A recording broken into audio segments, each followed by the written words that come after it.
particularly recently in the past like week and a half, I've kind of really come to an understanding that what I am is that which is aware of what's going on, and it's kind of always there. I've had a number of kind of realizations around that, and over the space of like 4 years of really thinking about non-duality. I guess my question is, I don't know if I'm missing something, because it doesn't translate into really an experiential thing. It doesn't translate into sort of unconditional love, or I still a lot of the time I'm identified with the character. Yeah. And I kind of I get like I'm sort of no thing or nothingness, or kind of, but also at the same time kind of everything, and everything is this not a thing.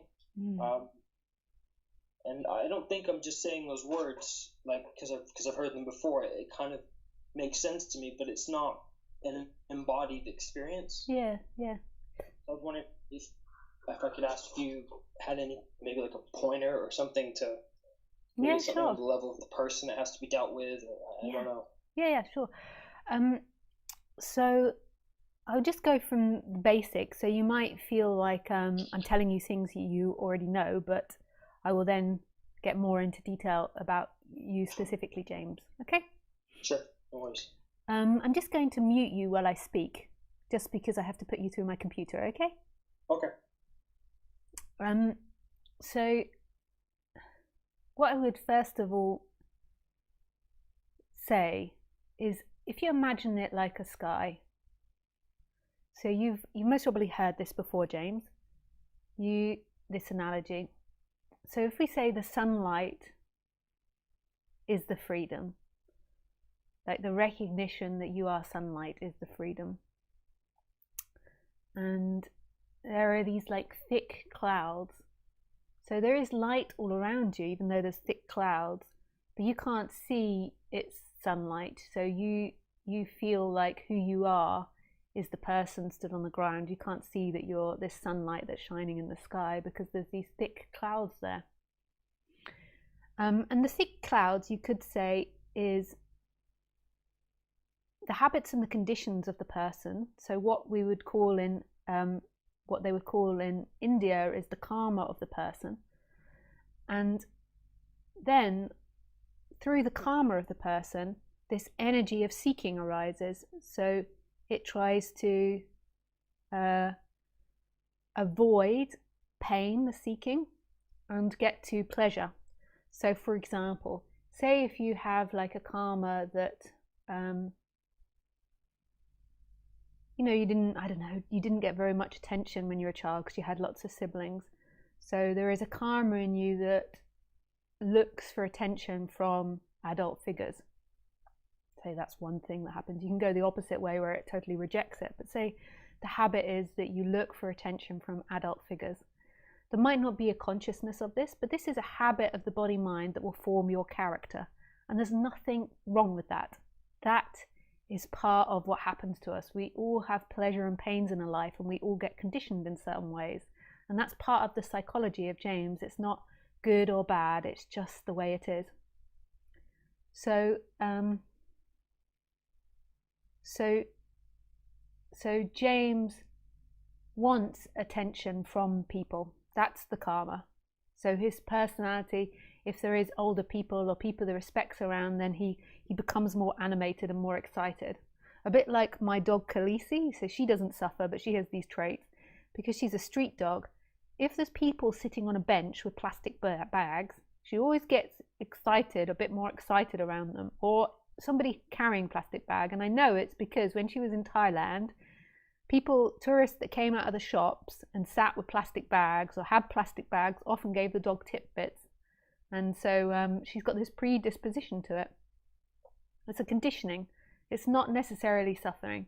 So adult-like people come around, or people that have like this parent figure attitude come around, and James becomes more impressive around them. So he's suddenly competing with other people around them for the center stage.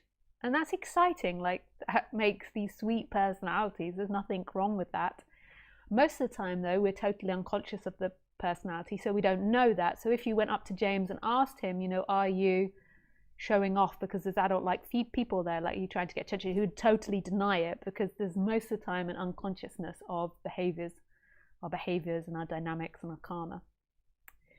So that is what happens. But what happens is that when we identify with the person, so when there is the loss of contact from the absolute and the identification with the person, then that becomes exacerbated. And then what happens is the energy gets put onto that want. So the want of attention then suddenly becomes, if I don't get the attention from these adult-like people, then it means I'm losing love, I'm losing the absolute. So you don't feel the absolute anymore, but there is always looking for it. There's always looking for peace and calmness, and it gets projected onto your karma and your habits. So James has like extra seeking in that dynamic, like really believes that if he doesn't get the attention, then he's losing that absolute love, or that he doesn't get that absolute love. So it's exacerbated. It becomes more important to them. So we lose this absolute love when we're around the age of like 2 or 3 or 4 or 5, somewhere around that. Some people older, some people earlier. And the absolute love is the connection to who you truly are. And once that's lost, there's always this seeking to find it in our behaviors. So it's like we become attached to the karma of these body-mind mechanisms, rather than it just being the karma of these body-mind mechanisms that in front of certain people there is like an interest of being, the body is interested in being more exciting and more available to these people rather than other types of people. So there is this energy. Sometimes people believe that they've got to get rid of all their karma, and I think this is like an endless seeking pattern. I don't think that's possible. I think the karma falls away as you go through this, but I don't think it's about becoming karma free. It's, to me, about the attachment to the person or not. And this kind of waking up and this knowing, this seeing of your freedom in everything at all times. This knowing of the freedom, which isn't a thought, it's not something the person is remembering, is something which shines through. So then we go back to the like cloud analogy. So when the cloud's really dense, you could say it's like the karma and the conditioning, but it's like, it's so dense because there's so much seeking in there. So normally the karma and the conditioning is like a cloud comes through, a cloud comes through, a cloud comes through, and there's like lots of light and you can see the sun through that. But when there's the seeking, it's like really dense and you cannot remember who you are. You just totally feel limited and bound to who you are. So then what happens is there is this strong energy to try and find a resolution in the clouds. And you can't find a resolution in the clouds, but you can settle the clouds down, like make them thinner. Seemingly, I mean, then we begin to question free will, but there is this seeming ability to make it less dense, to pull apart these karmas. So the reason I would suggest, James, I'm just about to put your volume back on so you can speak back. So I would suggest, James, like what's happening, the reason that there can't be a sensing of that is because the seeking in your personality structure is making there be a focus on separation. So then I would advise you to, while listening to non-duality, while listening to this freedom, begin to understand your karma and where your seeking lies. And for sure, that will decrease the seeking. Almost for sure. I can't guarantee anything. I'm just putting your volume back on now. Did you hear all that, James? Yeah.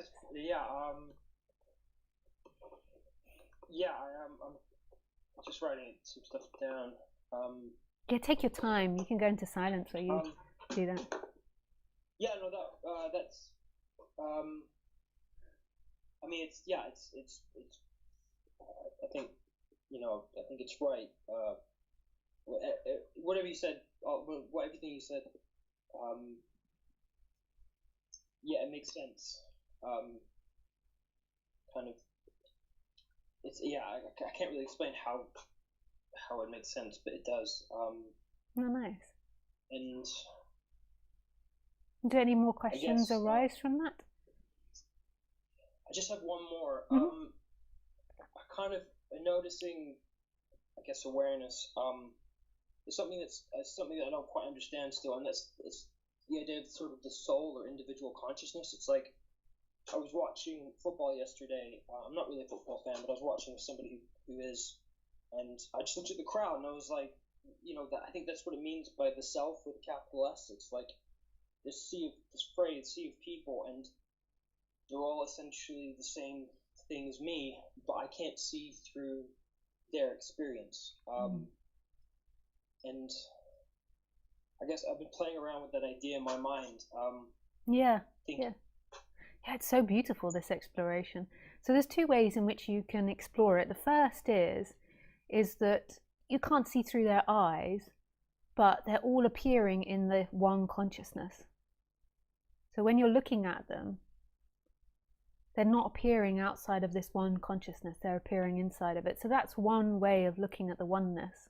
Like when you looked at them yesterday, they weren't outside of your consciousness, were they? Like, that's a question for you. They were inside. I mean, inside's a bit trippy to imagine inside your consciousness, but they were in, I can't say it another way, they were inside your consciousness. Like, I'm inside your consciousness now. I mean, like, when I say yours, that's a very questionable thing.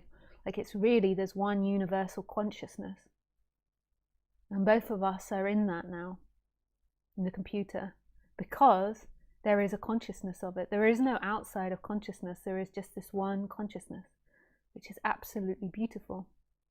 And the way that this consciousness functions, seemingly, although I can't guarantee that all the other people aren't cardboard cutouts, but the way it seems to function is that it can look through every set of eyes and senses simultaneously. But the reason that you as a human only remember James is because the human part of you is seemingly separate. So you have James's brain and you're remembering James's experiences. Whereas consciousness is beyond that. So consciousness can look simultaneously through all eyes, but in each body, the brain's only registering the sensory experiences of those particular bodies. You could imagine it a bit, even though this is like a really simplistic analogy, like a paper bag with lots of holes in it, and then you stick a light inside that paper bag, and then there's like many lights coming out of it, but one light producing all that light. But that's a very simplistic analogy. It's way more complex than that, but it's really beautiful. You don't really need to understand these things too much, although I think understanding is beautiful and has a profound effect on the body-mind mechanism. It's more of a recognition. So it's more this sense of awe that you get as you listen to non-duality, this wonder. Because when that awe and that wonder's happening, it's like there is a dropping of the seeking suddenly. It's a bit like falling in love. Like, we fall in love with people or subjects. Like, I fell in love with non-duality. And we believe in the time-bound reality that it's Lisa in love with non-duality. But actually what's happening, when we love something, we stop seeking. Like, when you're in the presence of something you love, there is no need to go anywhere else. You don't want to go anywhere else. There is completion there. And and what's happening in that moment is the seeking is disappearing, and there is this light coming through of who you are. So it's not that really that you love objects or you love things. It's that element that's looking for something else dissipates, and then the light shines through. And that's what happens in these talks. You have brief moments of these awe, these love, or your heart flutters, or these this sense of connection. And in all of that, it's like your seeking energy is dissipating slightly, and then there's something else that's there. There's something that's known beyond the intellect, beyond the feelings, beyond the emotions, beyond anything personal. It's like that which is looking through, and that which is looking through is love.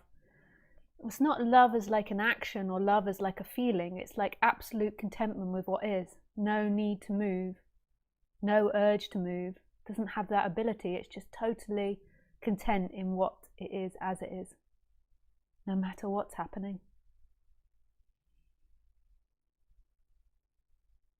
Cool. Thanks very much. Yeah, pleasure, James. Yeah. All right. Bye. Yeah, bye, thanks.